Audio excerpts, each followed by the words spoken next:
बिहार के कैमूर जिले से बड़ी खबर सामने आई है, जहां बक्सर लोकसभा क्षेत्र के सांसद और पूर्व कृषि मंत्री सुधाकर सिंह ने प्रेस वार्ता कर चुनाव आयोग और भाजपा पर साजिश रचने का आरोप लगाया है।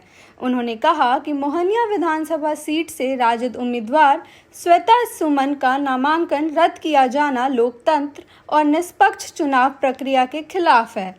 सांसद सुधाकर सिंह के अनुसार श्वेता सुमन लंबे समय से क्षेत्र की स्थायी निवासी है और उनके सभी दस्तावेज, जिनमें जाति प्रमाण पत्र भी शामिल है, पूरी तरह वैध है।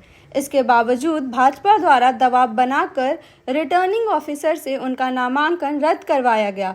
उन्होंने कहा कि राजद इस फैसले के खिलाफ कानूनी कदम उठाएगा और अदालत का दरवाजा खटखटाएगा। साथ ही उन्होंने बताया कि नामांकन रद्द होने की स्थिति में राजद ने मोहनिया सीट से निर्दलीय प्रत्याशी रवि पासवान को समर्थन देने का निर्णय लिया है। आश्चर्यजनक है कि हिंदू रीति रिवाज के भीतर भी, गांव के भीतर भी शादियां होती है। ऐसा कोई नया एक उदाहरण नहीं। बहुत सारे मुसलमानों के भीतर भी, हिंदुओं के भीतर भी, दलितों के भीतर भी, पिछड़ों के भीतर भी गाँव में शादियाँ होती हैं। ऐसा नहीं है प्रतिबंधित कि शादियां नहीं हो सकती हैं। अगर ये वहाँ पे उनकी शादी, उसी गांव में उनकी शादी हुई, उसी गांव की रहने वाली हैं, उसी गांव में उनकी शादी हुई है, इसका प्रमाण पत्र अंचलाधिकारी ने 3-4 साल पहले उन्होंने जारी किया था।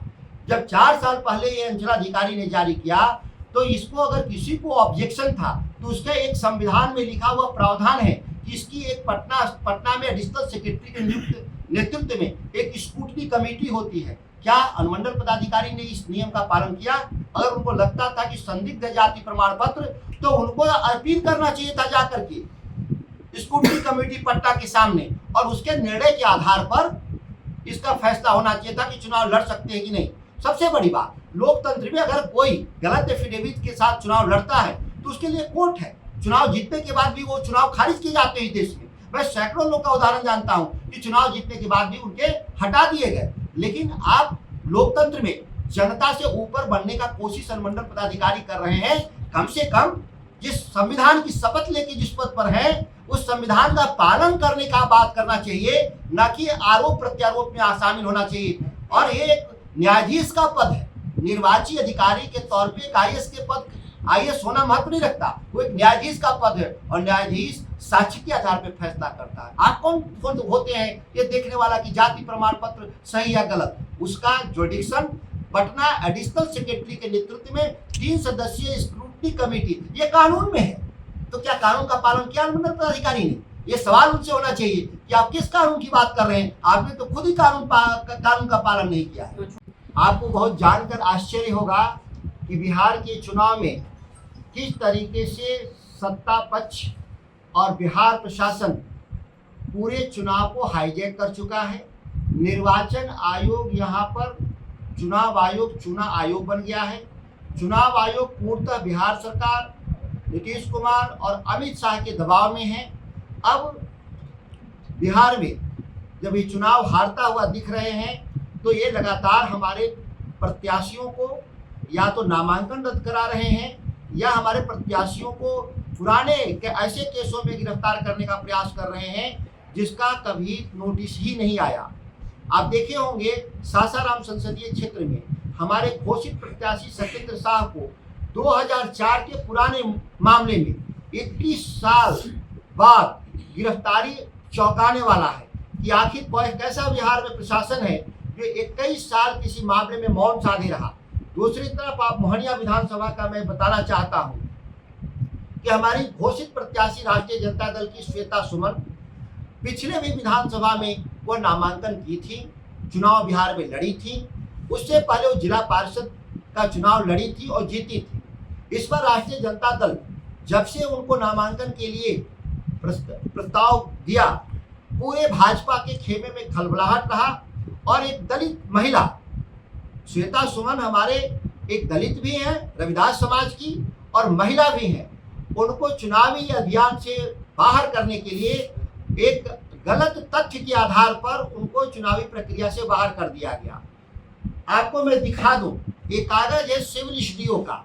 सिविल स्टूडियो ने जो ऑर्डर पास किया है, इसमें साफ लिखा है कि 18 तारीख को श्वेता सुमन के खिलाफ राष्ट्रीय जनता दल, इसमें राष्ट्रीय जनता दल भी नहीं लिखा है, इसमें श्वेता सुमन भी नहीं लिखा है, इसमें लिखा है कि संगीता कुमारी और एक इंद्रजीत राम ने आरोप लगाया कि इनका जाति प्रमाण पत्र सही नहीं है और अनुमंडल पदाधिकारी 18 तारीख, ये आरोप कब आया है इसमें लिखा है 18 अक्टूबर को, जबकि नामांकन किस तारीख को हुआ था श्वेता सुमन का? 20 अक्टूबर को। जब 20 अक्टूबर को नामांकन हुआ और 21 तारीख को ऑब्जेक्शन आना चाहिए था, लेकिन वो आया है किस तारीख में? 18 तारीख में ही ऑब्जेक्शन आया है। जाहिर बात है कि जो महिला श्वेता सुमन चुनावी अभियान में भी शामिल ही नहीं हुई थी, नामांकन ही नहीं हुआ था, उसके खिलाफ पहले ही से आरोप पत्र एक रख लिया गया था अनुमंडल पदाधिकारी के द्वारा और उसके आधार पर इन्होंने एक रिपोर्ट तैयार करते हैं अंचलाधिकारी से कि इनका जो जाति प्रमाण पत्र निर्गत हुआ है वो सही है कि नहीं है। सबसे आश्चर्यजनक है कि जाति प्रमाण पत्र अंचलाधिकारी के द्वारा कहा गया कि यह निर्गत है, लेकिन उनका मायके और नैहर को मिला करके उनके चीजों को, उनके जाति प्रमाण पत्र को रद्द कर देना अपने आप में चौंकाने वाला विषय है। जाति प्रमाण पत्र किसी भी वर्ग का रद्द करने का अधिकार अंचलाधिकारी तो छोड़िए, डिस्ट्रिक्ट मजिस्ट्रेट डीएम को भी नहीं है। यह अधिकार एडिशनल सेक्रेटरी का होता है अगर आप अपील में जाएंगे तो। और अपील में नेचुरल जस्टिस कहता है कि कोई भी अपील में आएगा किसी का जाति प्रमाण पत्र रद्द कराने के लिए तो बकायदा उसको नोटिस जाता है और उसको जवाब देने का अवसर दिया जाता है और एक सुनवाई के बाद एक लंबी प्रक्रिया में किसी जाति का प्रमाण पत्र रद्द कर दिया जाता। लेकिन आश्चर्यजनक रूप से केवल 12 घंटे के भीतर बिना नोटिस दिए, बिना सुनवाई किए, रातों रात उनका जाति प्रमाण पत्र अंचल अधिकारी के द्वारा रद्द कर दिया गया और अनुमंडल पदाधिकारी के द्वारा सत्यापित करके रिटर्निंग अफसर जो न्याय के पद पे बैठा होता है, जिसकी जिम्मेदारी होता है भारत के संविधान को बचाने की, भारत के संविधान के चुनाव आयोग के कानून का धज्जी उड़ाते हुए श्वेता सुमन को चुनावी अभियान से बाहर कर दिया गया मोहनिया सुरक्षित क्षेत्र से।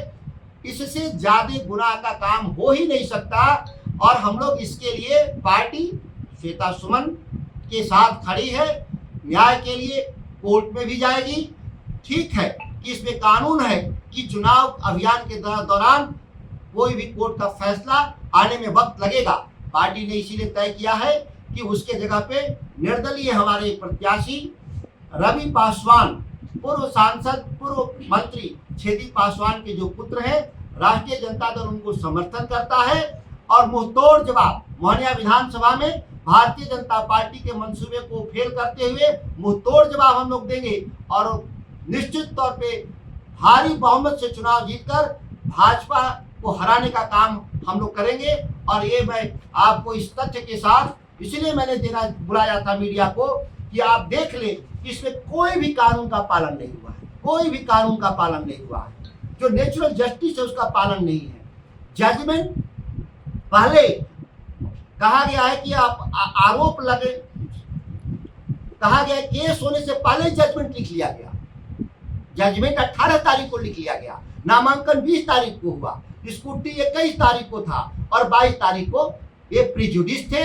और ऐसे भ्रष्ट अधिकारी, आईएएस अधिकारी जो सुनने में आता है कि वो मोहनिया अनुमंडल पदाधिकारी की पहली पोस्टिंग और भ्रष्ट अधिकारी हैं, ऐसे अधिकारी को दंडित करने की हम लोग मांग करते हैं, चुनाव आयोग से हटाने की मांग करते हैं, जिससे मोहनिया विधानसभा का चुनाव निष्पक्ष तरीके से हो सके। नहीं तो फिर लोकतंत्र में लोगों का विश्वास उठेगा और एक गरीब आदमी, दलित आदमी जो लोकतंत्र में भागीदार बनना चाहता है उसको इस तरह के मापदंड के जरिए अगर बाहर करते रहे तो इस हम लोग की जो लड़ाई थी कि हमको संविधान बचाना है, लोकतंत्र बचाना है, ये सीधा सीधा हमला होता है इस पूरी प्रक्रिया से।